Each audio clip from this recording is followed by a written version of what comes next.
Hello friends, welcome to my YouTube channel. आप सभी लोगों का स्वागत है। हम जो चैप्टर कर रहे हैं चैप्टर नंबर 3, चैप्टर का नाम है सरल रेखा में गति। इस चैप्टर के अंदर कुछ टॉपिक्स हमने डिस्कस किए, जैसे विराम, गति, दूरी, विस्थापन। अब हम थोड़ा सा आगे की ओर बढ़ते हैं। बहुत सिंपल टॉपिक है, आराम से करिए, बिल्कुल टेंशन लेने की जरूरत नहीं है। आराम से सिलेबस होगा, आराम से टॉपिक को समझिए, धीरे धीरे करके मेरे साथ बने रहिए। चलिए चलते हैं नेक्स्ट टॉपिक पर। लेकिन चलने से पहले चैनल को सब्सक्राइब करें, वीडियो को लाइक करें, शेयर करें और घंटी जो लगी हुई है बेल आइकन उसको जरूर दबाएं, जिससे कि अगली आने वाली वीडियो की नोटिफिकेशन आपको तुरंत मिल जाए। चलिए चलते हैं नेक्स्ट टॉपिक पर। हम बात करते हैं चाल या स्पीड की। हम बात करते हैं चाल क्या चीज होती है। चाल और वेग दो वर्ड आगे आएंगे, लेकिन फिलहाल हम चाल के बारे में बात करते हैं। देखिए, चाल का मतलब होता है कि हम किस दर से दूरी को तय करते हैं। तो चाल क्या हुई?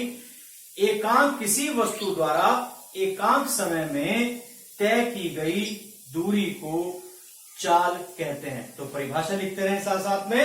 एकांक समय में तय की गई दूरी को चाल कहते हैं। अब हम बात करेंगे चाल के प्रकार, किस प्रकार से होती है। चाल के प्रकार इससे पहले लिख लीजिए, चाल बराबर, इसको बाद में करेंगे, दूरी बटे समय। विमा की बात करेंगे, विमा जो होगी वो होगी LT-1। मात्रक की हम बात करते हैं। दूरी का मात्रक मीटर होता है, समय का मात्रक सेकंड होता है। इसको SI पद्धति में लेते हैं, सेंटीमीटर प्रति सेकंड लेते हैं। CGS पद्धति के अंदर लेते हैं। और राशि किस तरीके की है, क्योंकि राशि दो तरीके की राशियां होती हैं, अदिश राशि और सदिश राशि, उसके बारे में भी हम जिक्र करेंगे। तो राशि हो गई आपकी अदिश। अदिश का मतलब हो गया ए यानी नहीं, दिश मतलब दिशा। कोई भी राशि हो जिसके अंदर दिशा नहीं होती वो अदिश राशि होती है। लेकिन ये बात ध्यान रखिए, दिशा हो या ना हो, परिमाण यानी संख्यात्मक मान जरूर होता है, इसलिए अदिश राशि आई।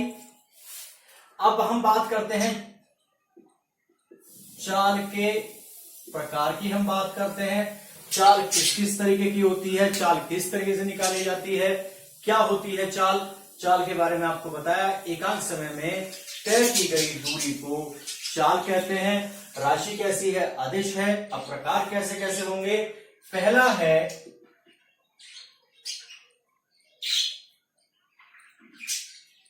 एक समान चाल। पहले है एक समान चाल। एक समान चाल का मतलब क्या होगा कि हम जहां से चल रहे हैं और जिधर भी जा रहे हैं, हमारा जो मान होना चाहिए चाल का वो एक समान होना चाहिए। इसका मतलब क्या होगा कि दूरी और समय का जो अनुपात है वो नियत रहना चाहिए। तो क्या परिभाषा होगी? परिभाषा नोट करते रहें। किसी वस्तु द्वारा समय समयांतराल में तय की गई, किसी वस्तु द्वारा एक समान समयांतराल में तय की गई एक समान दूरी को एक समान चाल कहते हैं। इस एक समान चाल को इंग्लिश में कहते हैं यूनिफॉर्म मोशन। Uniform motion. एक किसी वस्तु द्वारा एक समान समयांतराल में तय की गई एक समान दूरी को एक समान चाल कहते हैं। ये इसकी परिभाषा है। अब चाल कोई सी भी हो, विमा यही होगी, मात्रक यही होगा, राशि भी अदिश की होगी। दूसरे की हम बात करते हैं असमान चाल। असमान चाल का मतलब क्या हुआ?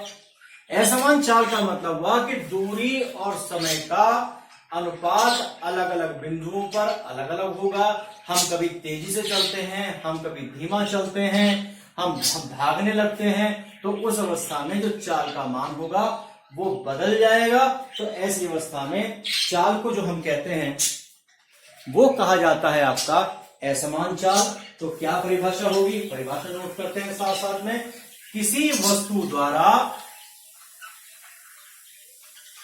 एक समान समय अंतराल में तय की गई असमान दूरी को उस वस्तु की असमान चाल कहते हैं।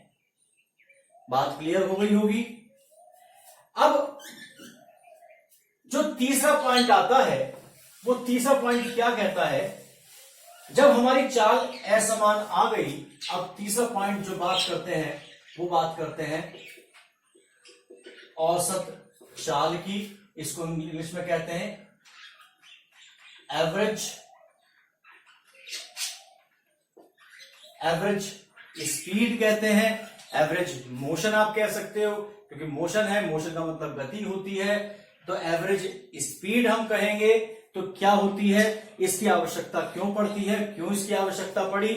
तो इसकी आवश्यकता इसलिए पड़ी जब हमें कोई एक पूरे के पूरे गति में केवल एक वैल्यू चाहिए, और वैल्यू कैसी है? असमान है।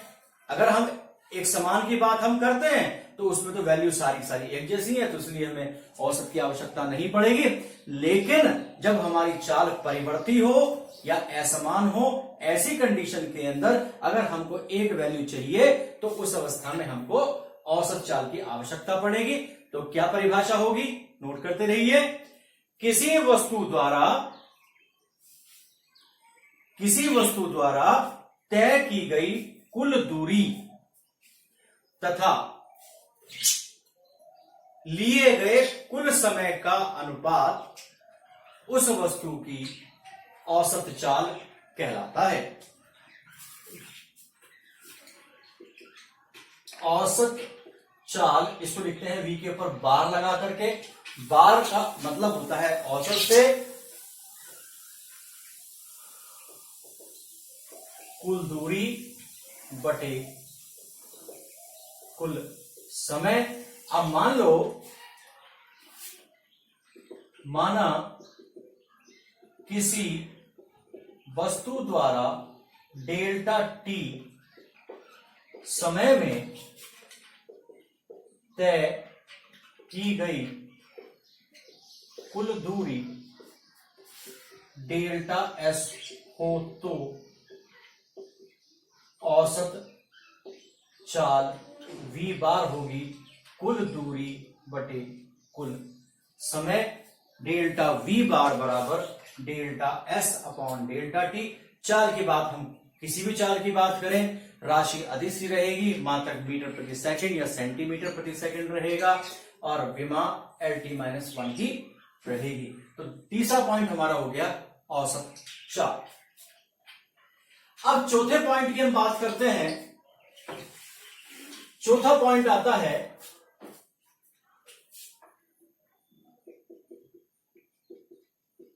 तात्क्षणिक चाल। इसको इंग्लिश में कहते हैं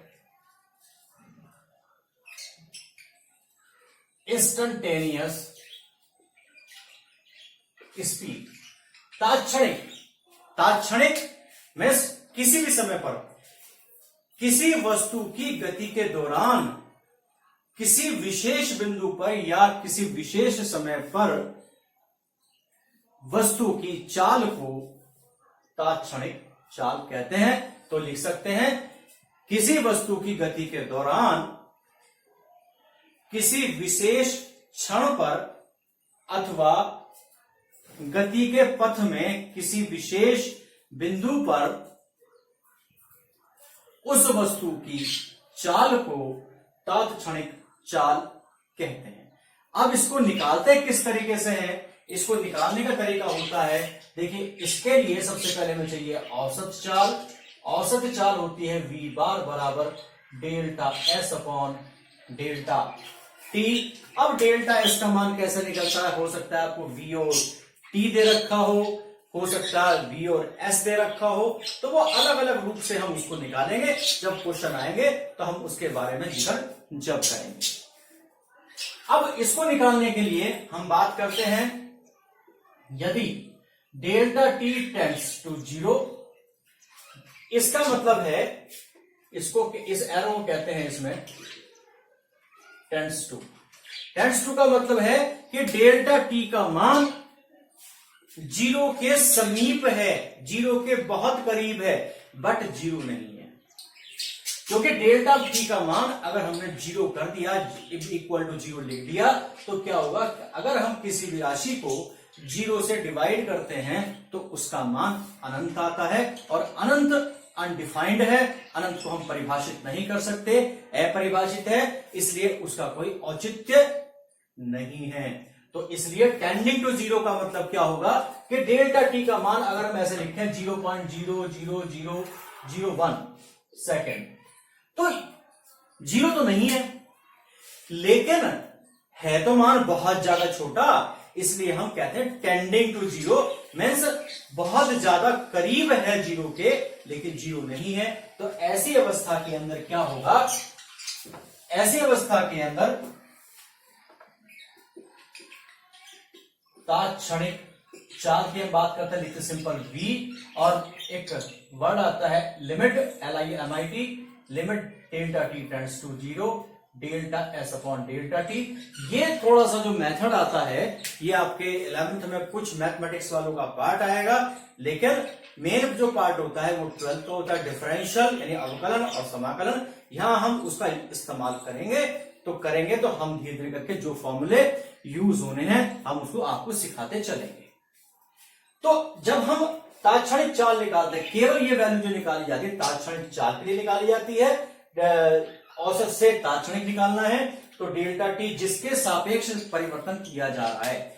अब कैसे पता लगे किसके सापेक्ष किया जा रहा है? जिस राशि से भाग दिया जाता है हमेशा उसके सापेक्ष ज्ञात किया जाता है। तो मीन्स ऊपर की जो अंश होता है वो निर्भर होने वाली राशि होती है, नीचे वाली राशि स्वतंत्र होती है, इसलिए स्वतंत्र राशि को ही टेंडिंग टू 0 लिखा जाता है। तो delta v is equal to limit delta t tends to 0। अब इसका क्या होगा भाई? इसका हो जाएगा dv over dt, dv over dt, यानी डेल्टा जो है वो डिफरेंशियल कॉफिशिएंट में यानी अवकल गुणांक के अंदर परिवर्तित हो जाएगा। Delta v delta s upon delta t को हम क्या लिख रहे हैं?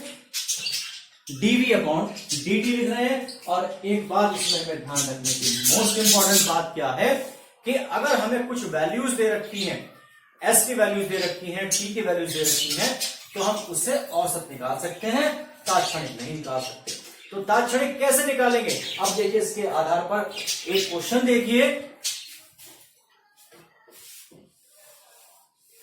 इसके आधार पर क्या क्वेश्चन होगा? क्वेश्चन होगा, एग्जांपल लेके चलते हैं,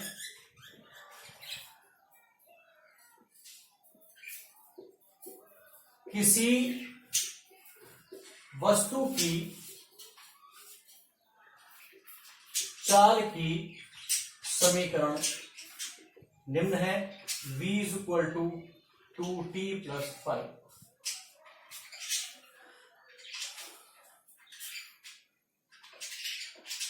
इसको v ना कहते हैं, चाल की समीकरण नहीं, किसी वस्तु की